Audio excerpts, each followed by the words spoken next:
Meu nome é Diogo Dantas e esse é o meu canal, seja muito bem-vindo. Aqui eu compartilho vídeos para edificar a sua vida. Hoje você vai assistir a segunda parte da pregação Ore como Jesus. Se você gostar, deixe o like, deixe um comentário sobre a pregação aqui embaixo, compartilha com um amigo, se inscreve no canal. Esse canal tem pregações completas, tem vídeos menores, tem muita coisa para abençoar a sua vida. Confere os outros vídeos também. Bom ter você aqui comigo. Shalom no seu coração. Mateus capítulo 6.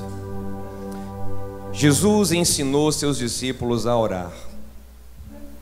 Nós falamos a primeira parte na semana passada, está no canal do YouTube. E vamos falar a segunda parte agora. Vou tentar ser o mais breve possível. A partir do versículo 9, diz assim: Portanto, vós orareis assim: Pai nosso que estás nos céus, santificado seja o teu nome. Venha o teu reino, seja feita a tua vontade, assim na terra como no céu. O pão nosso de cada dia nos dá hoje. E perdoa as nossas dívidas, assim como nós perdoamos aos nossos devedores. E não nos induzas à tentação, mas livra-nos do mal, porque teu é o reino, e o poder, e a glória para sempre. Amém. Na semana passada nós paramos na palavra nosso. Vou fazer uma pequena recapitulação. Se você não assistiu, veja no YouTube. Procura lá no meu canal, procura Diogo Dantas, é o primeiro canal que vai aparecer e você assiste a primeira parte dessa pregação. O tema é Ore como Jesus. Por que ore como Jesus? Porque Jesus era um grande homem de oração. Jesus se dedicava à oração. E se o homem mais santo que já existiu era um grande homem de oração, como nós podemos deixar de orar? Se ele precisava orar, se ele se dedicava à oração, como eu e você, tão limitados, podemos deixar de estar sempre conectados com Deus? Então falamos alguns princípios que Jesus ensina sobre oração. Por exemplo, nós falamos que a oração deve ser feita com fé. Sem fé, não adianta orar. Você precisa trabalhar primeiro a fé, ter fé, para depois orar. Falamos que a oração deve ser feita com perseverança. Explicamos um pouco mais sobre isso na semana passada, e eu tenho uma outra pregação que é só sobre orar com perseverança.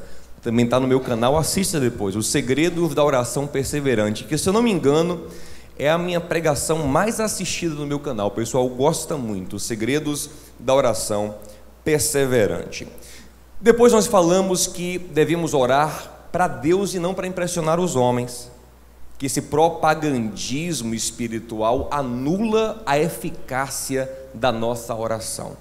O foco da nossa espiritualidade é o Senhor, não é para ser um marketing pessoal. Falamos também que devemos orar em nome de Jesus, e que isso é muito mais do que usar o jargão em nome de Jesus.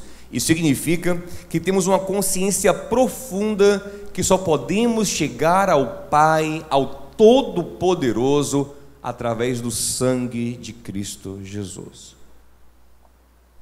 Nós, então, falamos também que o Pai Nosso nos revela que precisamos orar todos os dias esse conteúdo, que não é uma reza para ser repetida. Em nenhum lugar você vai ver os apóstolos, por exemplo, dando a mão e entrando em coro: Pai nosso que estás nos céus, santificado seja o teu nome. Não tem nenhum lugar. Leia livros de Atos, as cartas apostólicas, em nenhum lugar diz: então deram as mãos e disseram: Pai nosso que está no céu. Não, não é uma reza, é um modelo.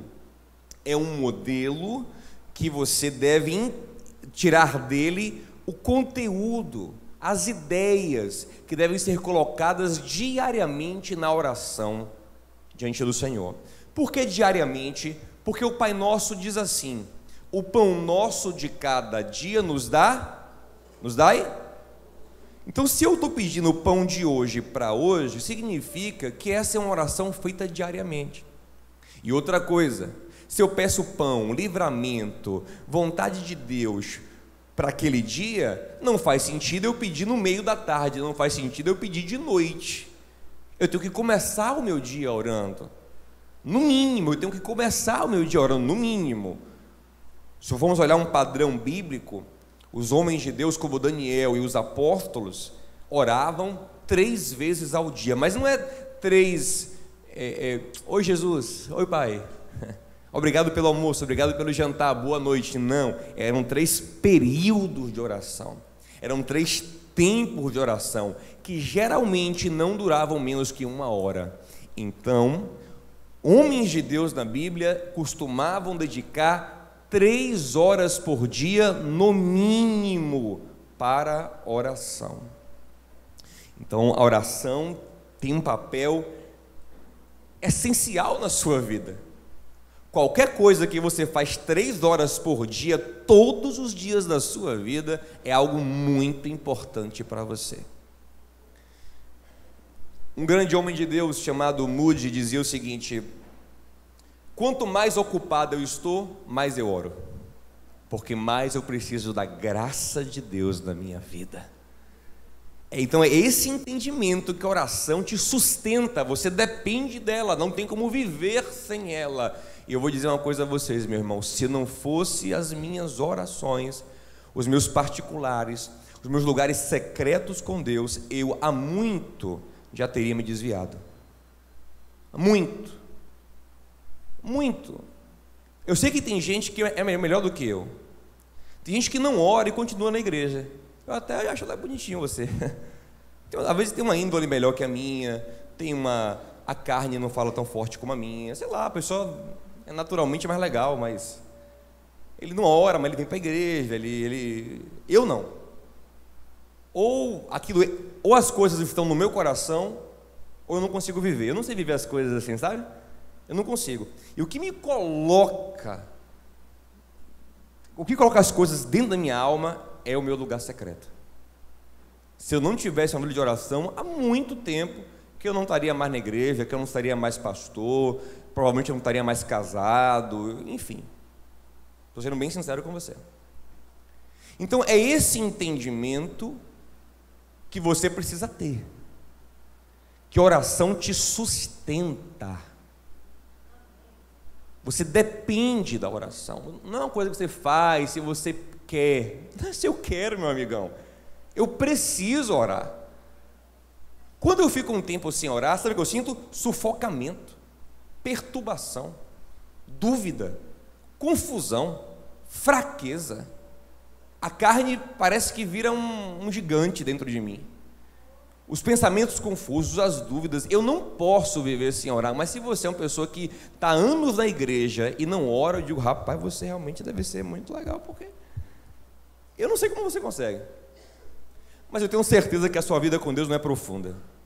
Você é religioso, pastor, desde semana passada o senhor está ácido. É porque eu estou meio sem paciência com esse tema, sabe? Porque é uma coisa que a gente precisa, resolver em nossa vida. Não tem mais como ficar, você tem que orar, aí faz um apelo aqui, quem não tem orado, vem na frente, todo mundo vem. Eu nem faço mais. Meu amigo, você precisa orar, não tem mais, não tem conversa sobre isso. Isso é uma coisa que você tem que resolver na sua vida. Então, voltando aqui, Jesus orava, acordava cedo para orar. Jesus tinha hora que se largava toda a multidão e subia no monte e ficava sozinho. Ele precisava orar. Acordava de madrugada para orar, ele ficava horas orando. Na hora mais difícil da vida de Jesus, ele foi para um Getsêmani orar. E ainda pediu reforço, pediu que os amigos orassem com ele. Porque na humanidade dele, ele queria largar tudo. Olha aí, não sou só eu não, hein? Na humanidade dele, ele queria largar tudo. Ele queria: rapaz, esse negócio eu não quero encarar não. Não que ele não quisesse ir para a cruz, mas o cálice da ira de Deus é um negócio muito complicado. A humanidade dele tremeu. E ele falou: pai, mas para não largar, o que é que eu tenho que fazer? Leva-me, quero ir mais fundo. É lá que você é renovado, no lugar secreto. Mas se você não tem isso na sua vida, provavelmente você está vivendo uma vida cristã em que nada acontece há muito tempo. Você se enrola, você vem para a igreja, ouve a palavra, acha legal, se anima, mas nada acontece. Não tem irrigação do Espírito para a palavra frutificar na sua vida. Porque é na oração que o Espírito Santo irriga a semente no seu coração. Provavelmente você vem, você gosta, mas as coisas não mudam. Entendeu? Geralmente é assim que acontece. É na oração, às vezes a oração é até uma batalha. Jesus travou uma batalha no Getsemane, suou sangue, sabe?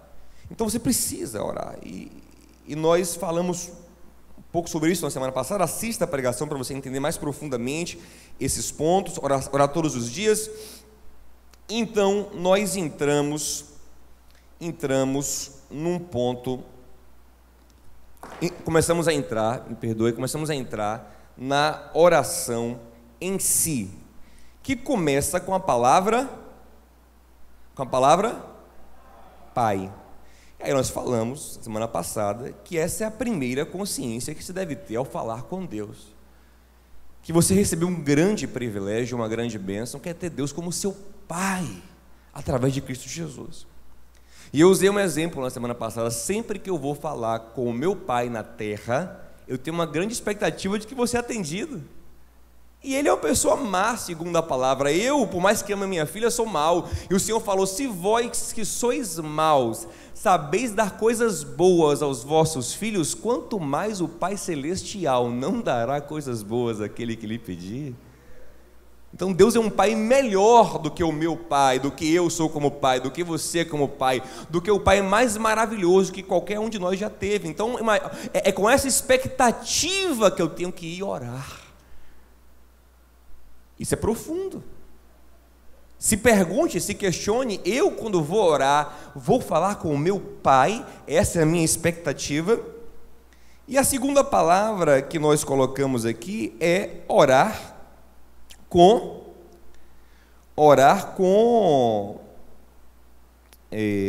sim, é a palavra nosso, né? A palavra nosso. E a palavra nosso, ela revela que nós somos uma família. E o problema de muita gente na vida de oração é não entender isso. É o complexo, que eu chamei aqui de complexo de filho único, que tudo é dele, tudo ele só pensa nele. Quando ele não entende a coletividade, ele não ora por ninguém, ele não é o intercessor, por exemplo. Isso trava a vida dele, porque o Pai não quer abençoar egoístas, o Pai não quer alimentar o nosso egoísmo, e a nossa vida de oração pode revelar o quanto somos egoístas, porque choramos pelos nossos problemas, por menores que sejam. Eu sempre falo assim, da unha encravada, que a gente chora: Senhor, minha unha não aguento mais. E às vezes o irmão está com câncer, você nem lembra ou cita superficialmente na sua oração, não tem uma lágrima pelo irmão. Então o nosso, e a oração é toda no plural, revela que eu tenho irmãos, que eu tenho uma família. Jó só teve a sua vida transformada na última prova dele. A última prova dele foi orar por amigos que fizeram mal a ele e que estavam muito melhores do que ele, mas ele orou sem esperar nada em troca. Não sabia de nada do que iria acontecer, mas Deus escolheu aquele momento para mudar a vida de Jó. Jó 42:10, enquanto Jó orava pelos seus amigos, Deus virava o cativeiro de Jó. Então, oração, na minha oração, eu tenho que ter uma boa dose de intercessão. Tem dia que eu tenho que orar muito mais pelos outros do que por mim. Esse é um coração alinhado com Deus. Essa oração é só selfie, a moda é selfie agora, né? Só por você mesmo. Você tem um problema com a sua fé, com o seu entendimento sobre o Evangelho, sobre o reino de Deus, e um problema com a sua oração. Então nós vamos agora passar para um outro ponto da oração. Vamos lá rapidinho, tocar nos pontos, para a gente entender esse conteúdo que deve estar em nossa oração todos os dias. Pai nosso que está no céu. Então a próxima expressão agora é no céu, significando que Ele é um ser superior. Ele é um ser que está em cima. Ele é um ser que está numa dimensão diferente da minha, e que eu, pela oração, estou entrando nessa dimensão. Olha que coisa maravilhosa. Eu estou, na minha oração, acessando o céu. Eu estou acessando forças superiores. Eu estou tocando em coisas muito maiores do que eu quando eu oro. Quando eu dobro o meu joelho no chão, tem uma música do Hillsong que eu gosto muito, que fala isso. Ele fala assim: eu toco os céus quando o meu joelho toca o chão. É um mistério isso. Eu estou entrando numa dimensão profunda, eu estou entrando no reino dos céus, eu estou acessando o sobrenatural, eu estou falando com quem está no céu. É a coisa mais moderna que existe. Não tem Wi-Fi que chegue lá, não tem internet, não tem satélite que chegue lá no terceiro céu, no Santo dos Santos, mas a fé e o sangue de Jesus te colocam lá. Aleluia. E aí vem: Pai nosso que estás nos céus, santificado seja o teu. Eu comecei dizendo que Ele é meu Pai, agora eu entendo que Ele está no céu, mas eu preciso entender também, quando eu estou orando, que eu estou falando com um rei, com alguém santo, com alguém digno de minha honra, digno do meu temor. Esse santificado seja o teu nome, pastor, ele toca no mandamento que diz: não tomarás o nome do Senhor teu Deus em vão? Sim, mas na compreensão do que é esse mandamento. Não é o simples não falar o nome de Deus, como os judeus fizeram por muito tempo na sua hipocrisia. Os judeus, quando receberam a revelação do nome de Deus, eles tiveram tanto cuidado com esse nome, com o tetragrama que a gente traduz como Yahvé ou Jeová, que perdeu-se a pronúncia real desse nome. A gente nem sabe hoje mais, porque os judeus não falavam nem escreviam o nome, só que eles não honravam de verdade ao Senhor. Era só uma coisa do nome. Não fala o nome de Deus em vão, não fala o nome de Deus em vão, não, mas não honravam. Em Malaquias 1,6 fala o seguinte: o Senhor fala: se eu sou pai, cadê a minha honra? Se eu sou o Senhor, cadê o meu temor? Então não é apenas uma questão de palavras, de falar alguma coisa, não fala do Espírito Santo não, cuidado, não fala o nome de Deus não brinca com Deus não. Lógico que essa reverência também é importante. Banalizar o nome de Deus, banalizar Jesus, banalizar o Espírito Santo nas nossas conversas, isso desvaloriza isso no nosso coração também, mas é muito mais profundo do que isso, honrar o nome. Honrar o nome é honrar o nome na minha vida, eu carrego o nome dele. E falando sobre isso na oração, é uma consciência profunda de com quem eu estou falando. É meu Pai, mas Ele é santo, Ele é justo. Eu vou entrando com essa consciência, não é qualquer um, não é meu comadre, minha comadre, né? Homem é compadre, né? Não é meu compadre ou minha comadre. Por mais intimidade que eu tenha, eu sei quem Ele é. Eu sei o que agrada a Ele, o que não agrada. Eu sei coisas que eu tenho que tratar com Ele. Há um temor, há uma reverência, há um zelo pela santidade, pela grandeza. Isso significa honrar o nome de Deus quando eu estou orando. Então, depois de honrado, santificado seja o teu nome, aí vem agora os pedidos. E qual é o primeiro pedido da oração? A primeira coisa que se pede do céu para a terra: venha a nós o teu reino. Observe que a primeira coisa que se deve pensar quando se está orando, e geralmente essa é a última coisa que se pensa, se é que se pensa, e por isso que muita oração não funciona, é acerca do reino de Deus. Tem muitos crentes que não têm mínima noção do que é reino de Deus. Por isso estamos fazendo uma conferência cujo tema é Reino de Deus, que é a Good News. Espero que você participe. Marque na sua agenda 11 de março. Participe dessa conferência. Vão vir pessoas que falam muito bem sobre esse tema. Vai ser na Pituba, num hotel bem legal. A gente às vezes não tem noção do que é isso. Não temos noção de que estamos dentro de um reino. Como assim, pastor? Os judeus sempre esperaram um reino messiânico. E quando Jesus apareceu e havia comentários de que ele poderia ser o Messias, vira e mexe, alguém perguntava a Jesus: Jesus, o reino chegou? É o reino agora? Quando vai chegar o reino? E eles esperavam o reino político, que o Messias sentasse no trono político. No caso, Roma estava no poder, tirasse Roma de cena e estabelecesse o reino de Deus. E Jesus falou o seguinte, em Lucas 17:20, ele falou assim: olha, o reino de Deus não vem com aparência exterior, pelo menos não agora, virá no futuro com o reino visível, mas não vem com aparência exterior. O reino de Deus vem entre vós, dentro de você. E Paulo diz em Romanos 14:17 que o reino de Deus é paz, justiça e alegria no Espírito Santo. Então o reino de Deus é um estabelecimento do trono de Deus no meu coração.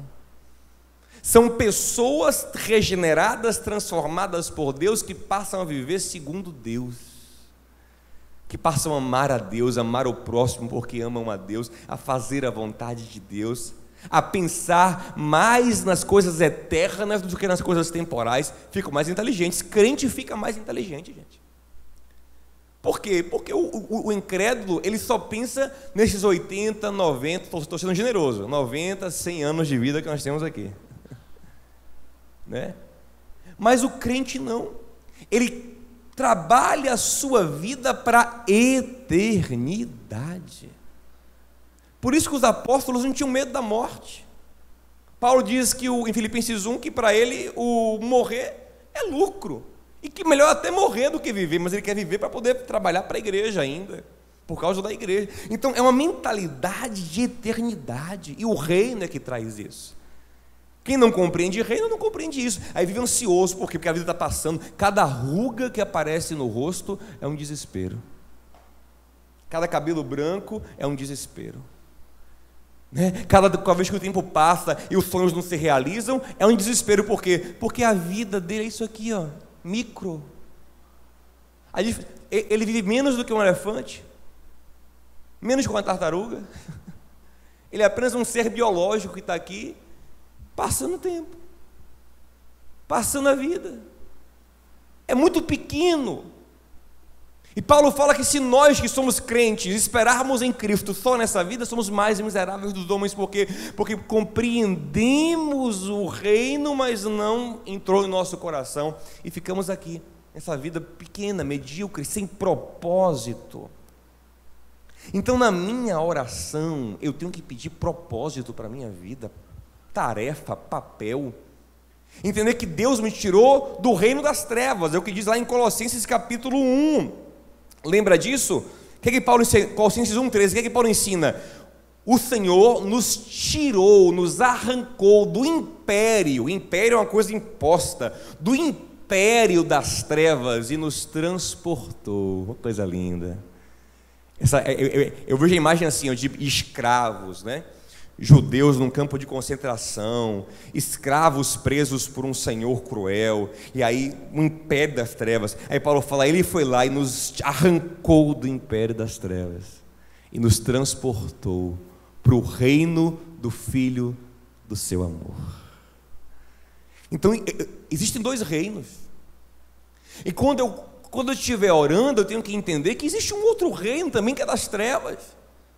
E eu tenho que lutar contra esse reino. Esse reino, ele quer me destruir, ele quer destruir os projetos de Deus na minha vida, ele trabalha para que a minha alma vá para o inferno, para que as coisas se destruam, para que a vontade do Senhor não se estabeleça. Então, quando eu estiver orando, eu tenho que ter consciência disso, não é apenas Senhor, eu estou tão triste, porque... Não, gente, existem coisas maiores em jogo. Efésios capítulo 6 diz que nossa batalha não é contra carne nem sangue, mas é contra principado, é contra a potestade, é contra as hostes espirituais da maldade nos lugares celestiais. Aí Paulo fala, se revista da armadura de Deus, e no final ele fala, ore todo o tempo. Ore. Ore porque o diabo anda ao derredor, ore porque existe um reino que quer destruir você, sua família, sua casa, o que Deus tem para a sua vida. Então você tem que orar com essa consciência de que com Jesus é uma bênção, mas agora eu estou num reino, eu tenho missão, eu tenho um propósito. E agora que eu estou nesse reino, eu tenho uma missão de vida que é a minha maior missão de vida. 1 Pedro 2,9: vós sois geração eleita, sacerdócio real, nação santa, povo adquirido. Para quê? A fim é para quê? A fim de anunciar as virtudes daquele que vos chamou das trevas, do reino das trevas, para a sua maravilhosa luz. Diga ao seu irmão assim: você tem uma missão. E essa missão de vida é a prioridade da sua oração. É o primeiro pedido da oração. Agora eu pergunto: quantos estão de fato, quando oram, dizendo: Senhor, me encaixa nos teus propósitos, Senhor, me mostra o que eu devo fazer para o teu reino avançar, me mostra como ser uma bênção para o mundo. Senhor, eu quero ser uma bênção. Senhor, eu quero ser útil. Senhor, me dá utilidade. Gente, essa é a prioridade. Eu quero fazer parte do teu reino, quero entender o que tu queres, quero entender o teu propósito, eu quero servir, eu quero um significado para a minha vida. E esse significado, deixa eu lhe falar uma coisa, não está na sua carreira em si, não está no casamento em si, não está nas amizades em si. Carreira, casamento, amizades, nem a igreja em si está no propósito que usa carreira, casamento, amizade e igreja. Se você não tem propósito, você pode casar, ter carreira, ter tudo e ter uma vida vazia e sem sentido. Isso vai te fazer, porque você pensa: não, eu preciso de casamento, eu preciso de dinheiro, eu preciso de amigos. Aí você ora ansioso, achando que aquilo te faz feliz, e não faz. O que preenche o homem é um propósito de vida, e quem dá o propósito é Jesus Cristo. Então isso é prioridade na minha oração. Venha o teu reino, através de mim eu quero participar, eu quero trabalhar, eu quero ter função, eu quero servir, eu quero ser uma bênção, eu quero fazer parte. Isso é o que vai fazer a minha vida ter sentido, glorificar o nome do Senhor. Depois de vir o teu reino, então ele ensina que nós devemos pedir o quê? Seja feita a tua vontade. A vontade está ligada ao reino, mas a vontade aqui, ela amplia um pouco o nosso pensamento na oração, porque geralmente a gente ora com as nossas vontades do nosso coração, mas o que Jesus está ensinando é o seguinte: que você, antes de colocar as suas vontades, você na oração deve buscar a vontade de Deus. Ela é prioritária a sua, e ela é melhor do que a sua. Aprenda essas duas coisas: a vontade de Deus é prioritária a minha e é melhor do que a minha. Vamos aprender? Diga assim: a vontade de Deus é prioritária em relação à minha e é melhor do que a minha. Então, para que eu vou ficar logo desabafando todas as minhas vontades? Eu posso ficar ali, imagina, 1 hora. Deus aqui, ó, não quero nada disso. Não quero nada disso para você. Não quero nada disso, é tudo ruim. Você está achando que é bom, mas é ruim. Provérbios 14: há caminhos que para o homem parecem ser bons, mas seu fim é um fim de morte. O coração do homem faz planos e tem que fazer, mas a resposta boa vem de quem? Do Senhor. Provérbios 21. Então, antes de perder tempo com a sua vontade, Senhor, qual é a tua? Qual é a tua? O que tu queres? Tua vontade. Me revela, me mostra. Eu quero estar de acordo com a tua vontade, eu quero entender a tua vontade. Você começa a se derramar na busca pela vontade de Deus, pelo querer de Deus, nas situações mais difíceis da vida. Jesus, em Lucas 22, estava numa situação dificílima, onde a vontade humana dele contrariava a divina, e ele falou no Getsemane o que? Pai, todavia não seja feita a minha vontade, mas a confiança absoluta de que a vontade de Deus é melhor do que a vontade humana. Você acredita nisso mesmo? Você crê, você confia, aí tem que ter confiança em Deus. Você tem que confiar. Pastor, mas se a vontade dele não for aquilo que eu quero, meu Deus, eu estou com medo. Aí volta para o início da oração: se vós, sendo maus, sabeis cuidar bem dos vossos filhos, quanto mais o O Senhor fala em Jeremias 29, eu bem sei os pensamentos que eu tenho para vocês, pensamentos de paz e não de mal, para dar o fim bom que vocês querem, mas você tem que confiar na minha vontade, tem que buscar a minha vontade, tem que se interessar pela minha vontade.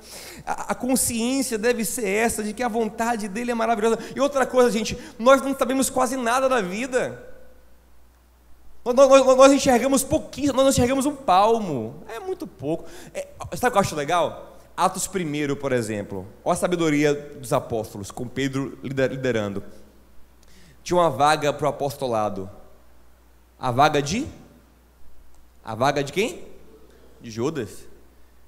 Queriam preencher, era 12 apóstolos, 12 candidatos qualificados, que estiveram conosco todo o tempo, homens de Deus, tal, tem 2. Primeiro candidato, José Barsabás, o justo. Olha para isso. O cara tem nome, o cara tem sobrenome, porque esse Barsabás é filho de algum cara importante, e tem um codinome, um apelido, um título, o justo. Segundo candidato, irmão Matias. Aparentemente, gente, quem é o melhor? O cara que tem o título de o justo. Não tem um apóstolo que tem um título desse. Nenhum tem um título desse, tipo assim, Pedro o justo. Não tem. Tiago o piedoso, João o amoroso, não tem. A gente coloca até depois, assim. Mas esse cara, no tempo dos apóstolos, já tinha um apelido de o justo. Imagina, é o melhor de todos ali, esse cara. Agora, olha a oração de Pedro em Atos capítulo 21, versículo 23. Ele fala assim: Senhor, aqui estão esses 2, mas tu que conheces os corações, nos mostre quem tens escolhido. Ou seja, nós somos limitados, o Senhor sabe tudo. Diga ao seu irmão assim: confie na vontade de Deus. E quem é que Deus queria? Quem é que Deus queria, gente? Matias. Então a gente não pode confiar na nossa própria vontade. Quando Jesus fala que devemos buscar a vontade de Deus, isso também significa que devemos avaliar o nosso coração, porque muitas vezes nós somos tão carnais e tão rebeldes que ousamos orar contra a vontade de Deus, mesmo sabendo que aquilo não é vontade de Deus. Quando a pessoa está obstinada, meu amigo, não tem jeito. Ele começa a pedir para o outro morrer, pedir vingança, pedir, ó Jesus, eu não estou desejando mal a ela não, mas se acontecesse, eu sabe, né? No fundo, ele está querendo mal, né? Ó Senhor, fulaninho está casado com ciclano, Senhor, mas eu não sinto paz naquele casamento. Se o Senhor quiser terminar o casamento ali, eu estou aqui, está entendendo? Então são orações que a pessoa começa a fazer, que ela sabe no fundo, mas ela está tão carnal, ela está tão inclinada, que ela quer orar assim mesmo. Aí Tiago 4,3 fala: pedis e não recebeis, porque pedis mal. Ele começa a pedir: Senhor, ó Senhor, me dá graça. Eu já orei, já fiz isso, com intenções ruins, já fiz. Por exemplo, você vai pregar, vai para um evento grande, para uma coisa, aí eu não orei a semana toda, chegou perto do evento, vai ter um evento, Senhor, me dá graça, me dá unção. Mas não é porque eu queria abençoar o povo, eu queria que Deus me desse unção para eu aparecer. Era a minha vaidade. Eu estava pedindo a unção do Espírito Santo para que quando eu pegasse o microfone, a coisa acontecesse. Está entendendo? No fundo, eu hoje, na época não era imaturo, mas hoje eu sei, avaliando o meu coração, que eu não queria, que aquela unção que eu estava pedindo não era para abençoar, era para me promover. E nisso eu me alinhava a Simão o mágico, que queria a unção do Espírito Santo para se promover. E Pedro falou assim: você não tem parte no ministério porque o teu coração não é reto. Então, talvez até coisas que parecem boas, o nosso coração não está alinhado com a vontade de Deus. Pedis e não recebeis, porque pedis mal, para gastardes com vossos deleites. Ou seja, no fundo você é carnal, você está pedindo coisas para se promover, para se glorificar, para se dar bem, não é de fato alinhado com a vontade do Pai. Você não quer de verdade a vontade de Deus. Mas em 1 João 5,14, olha que coisa linda, ele fala assim, ó: nós temos essa confiança, que se pedirmos alguma coisa segundo a vontade dele, ele nos ouve. Então quando eu vou orar, eu tenho que estar pensando nisso.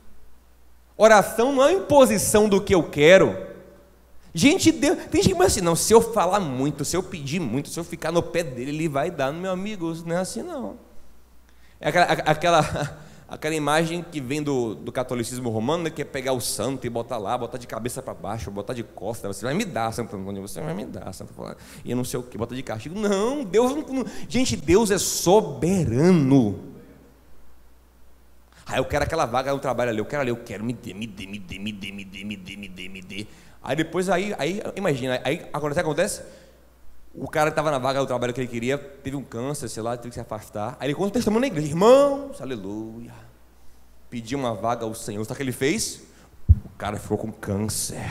Aleluia, Deus faz assim com o ímpio. Pelo amor de Deus, são os feiticeiros gospel. Está assim na igreja, ó. Macumbeiro gospel.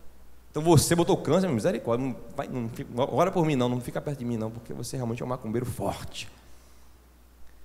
Ou seja, são orações, é um espírito desalinhado com Deus, em desacordo com a palavra, com o evangelho, com a graça, com a misericórdia, com o amor. Quando você for orar, meu amado, lembra de que Ele é santo, de que Ele é bom, de que Ele é justo, de que Ele te manda amar, perdoar, ser gracioso, ser misericordioso, buscar coisas santas, buscar coisas honestas, buscar as coisas que são boas. E se não for assim, é melhor você nem orar. Se já fez a tua vontade assim na terra como no... Porque no céu a vontade dele é feita. E que seja feita na terra como é feita no céu. Aí entra o pão nosso. Venha o teu reino, seja feita a tua vontade, e o pão de cada dia nos dá hoje. Significa que as minhas necessidades também podem e devem ser apresentadas a Deus.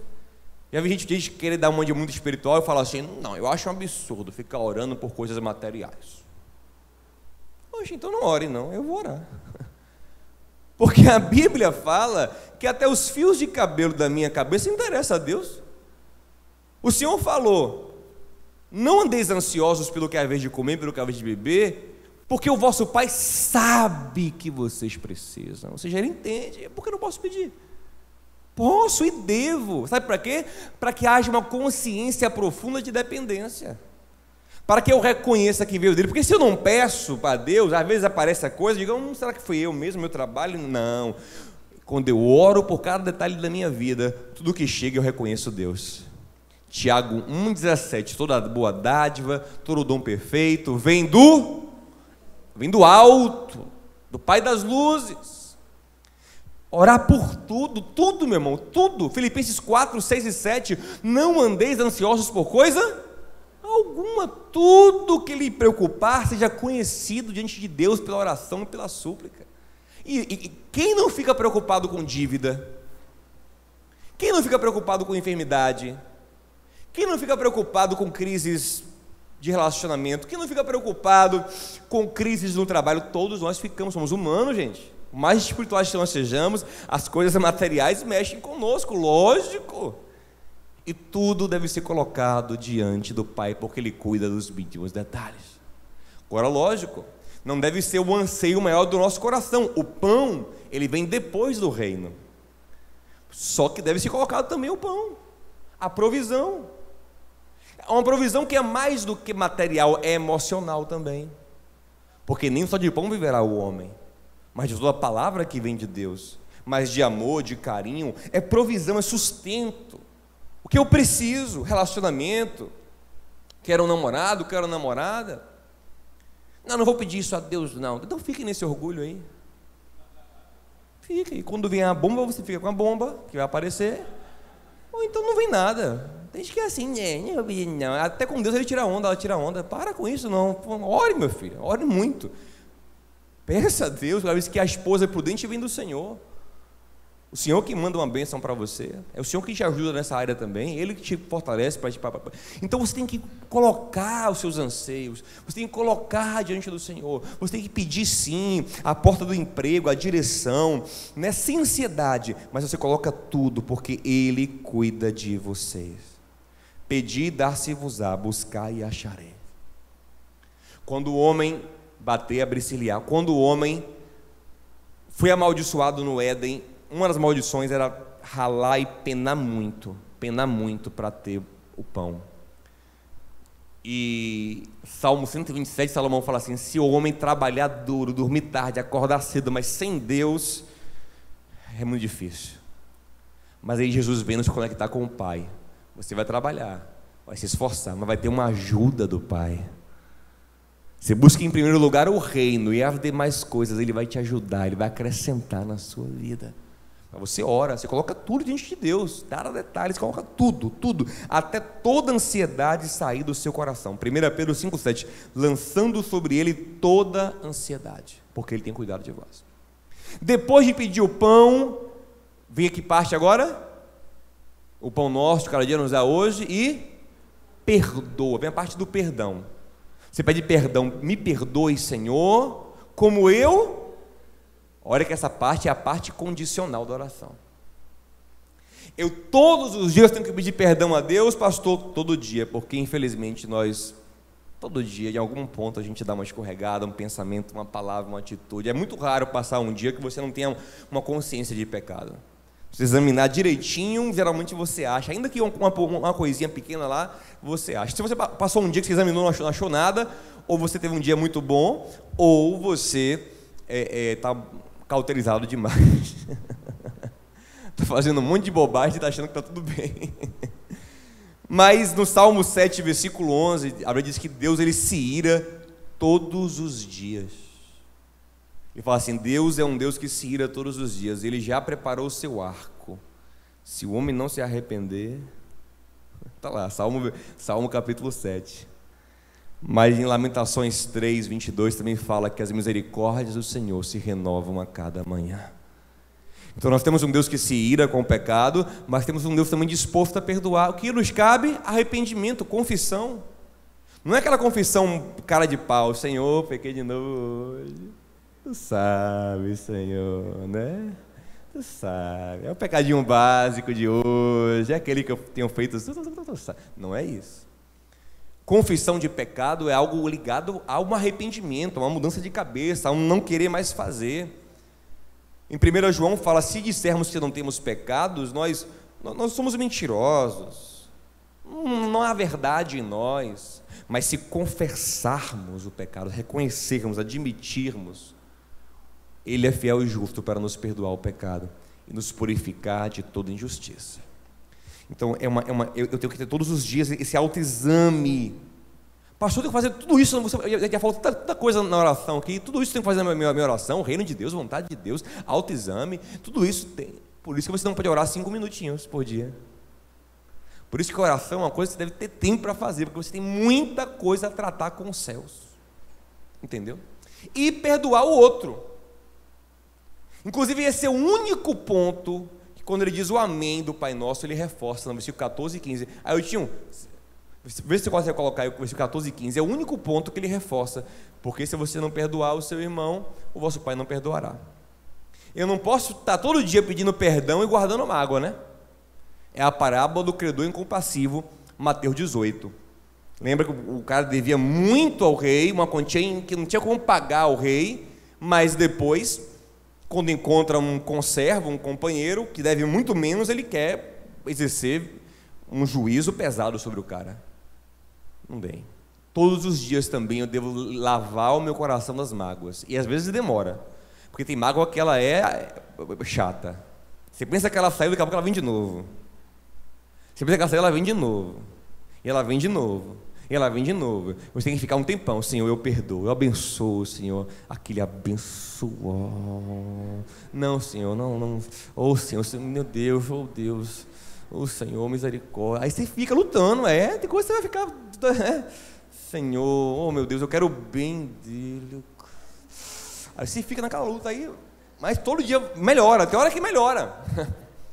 Tem hora que você vai conseguindo abençoar de verdade, você vai começando a ver ele feliz e ficar feliz vendo ele feliz, e desejando de verdade que ele seja feliz, né? Então, pastor, todo dia esse exame deve ser feito no seu coração. Diga ao seu irmão assim, ó, tem que orar muito, meu irmão. Oração é um negócio sério, todo dia você tem que fazer isso, fica examinando o coração, perdoando as pessoas, liberando, abençoando, todo dia. E se eu não fizer isso, não tem perdão. E se eu não tem perdão, eu estou desligado da graça de Deus. E aí acabou. Aí eu estou na mão do diabo. Entenda uma coisa, ó. Se você não estiver debaixo da graça, você está na mão de Satanás. Existe um mundo espiritual. Olha como isso de perdoar os outros é sério. Existe um mundo espiritual que tem um juiz, um promotor. Um promotor não. Tem um irmão aqui na igreja que é promotor. Quando você me fala, pastor, não fale promotor não, pastor. Fale acusador. Tem um juiz, tem um acusador, mas em 1 João 2,1 fala que filhinhos não pequeis, mas se pecardes, tendes um advogado no céu. Mas o advogado ele só pode justificar quem se arrepende, confessa o pecado, quem pede perdão a Deus. Só que o Deus também só perdoa quem perdoa os outros. Caso esse processo de perdão não se complete, ou porque você não se arrepende, ou porque você não perdoa o outro, você fica sem o perdão. E sem o perdão, quem cai em cima de você? O acusador. Então você fica na mão do diabo. Diga ao seu irmão assim, ou você perdoa, ou você vai ficar na mão do diabo. Para encerrar, gente, aqui, ele vai entrar agora na parte do livramento. Não nos induzas, não nos deixeis cair em tentação, mas livra-nos do... Observe, aqui há um reconhecimento de que o grande mal da vida é o pecado. Esse livra-me do mal, gente, não é livra-me do acidente de trânsito, não. Você pode pedir também isso. Não é livra-me do desemprego, livra-me da doença, não. É livra-me do pecado, que esse é o grande mal da nossa vida. Para entender mais isso, sobre o que de fato é mal, qual é a batalha espiritual da nossa vida, eu recomendo uma outra pregação que eu fiz, que é o cristão versus o reino das trevas.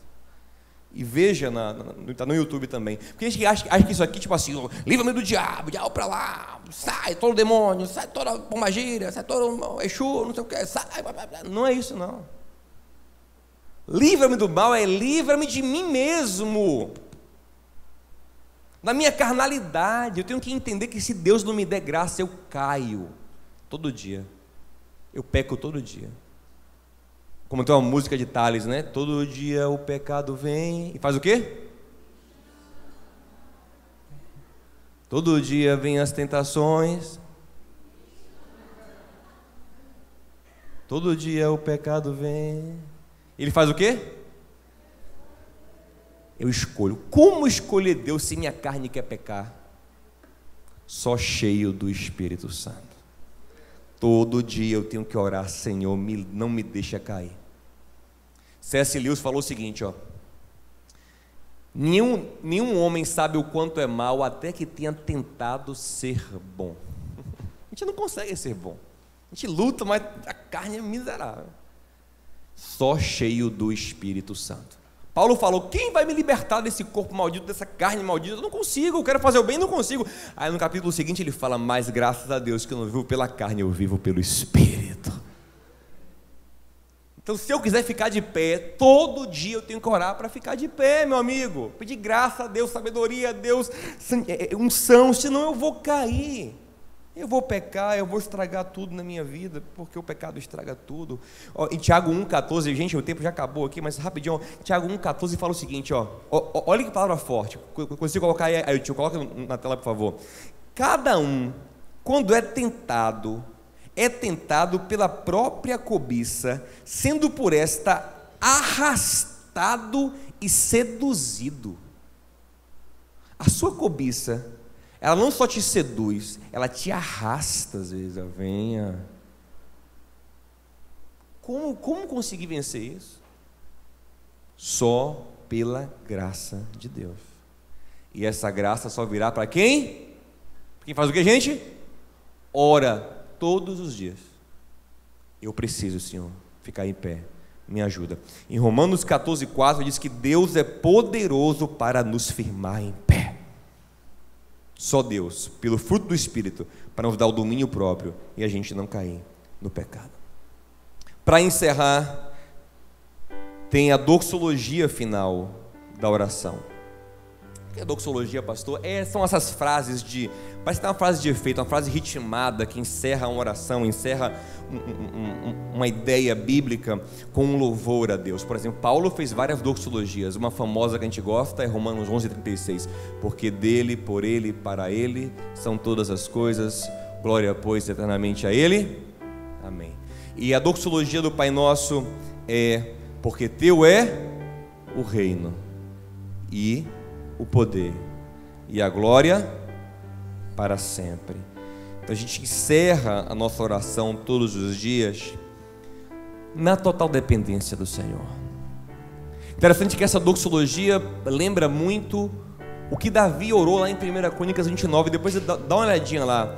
1 Crônicas 29, Davi faz uma oração e ele fala assim: tu é a majestade, tu é o poder, ou seja, você termina de orar dizendo o seguinte: eu estou fazendo toda essa oração, sabe por quê? Porque quem manda é o Senhor, o poder é teu, eu sou submisso a ti, basta o Senhor querer que tudo muda na minha vida. Tu és o provedor, o Senhor, o Pai, o pastor, tudo é teu. Eu não estou aqui vindo requerer, eu não estou aqui querendo, não, eu estou aqui me submetendo ao Rei dos Reis, eu estou aqui me colocando no altar. Amém? Se você tiver essa vida de oração diária, grandes coisas, boas coisas, lindas coisas, boas, perfeitas e agradáveis, como são a vontade de Deus, vão fluir na sua vida, em nome de Jesus. Amém? Vamos então orar e encerrar esse momento.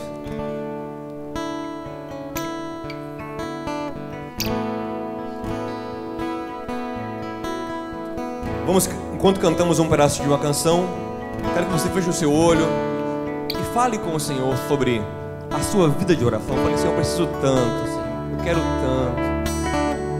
Fale com o Senhor agora. Diga: Senhor, eu quero ser uma pessoa realmente conectada com o Senhor. Peça a Ele. Fale com o Senhor agora.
Pai, nós precisamos tanto estar conectados ao Senhor. Te peço hoje que toda desculpa, toda carnalidade que nos impede de ter essa vida profunda, dedicada à oração, caia por terra em nossas vidas. Que de uma vez por todas nos tornemos homens e mulheres de oração, que oram com consciência, com profundidade, com entrega, que estão sempre no lugar secreto e de lá recebem a força, a graça, a unção, a direção que precisam para vencer, para avançar. Oh Pai, abençoa a tua igreja com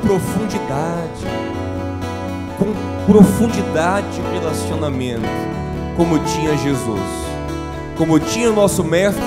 Queremos ter raízes profundas na oração, raízes profundas na comunhão, raízes profundas no relacionamento com o nosso Pai, Senhor e Rei.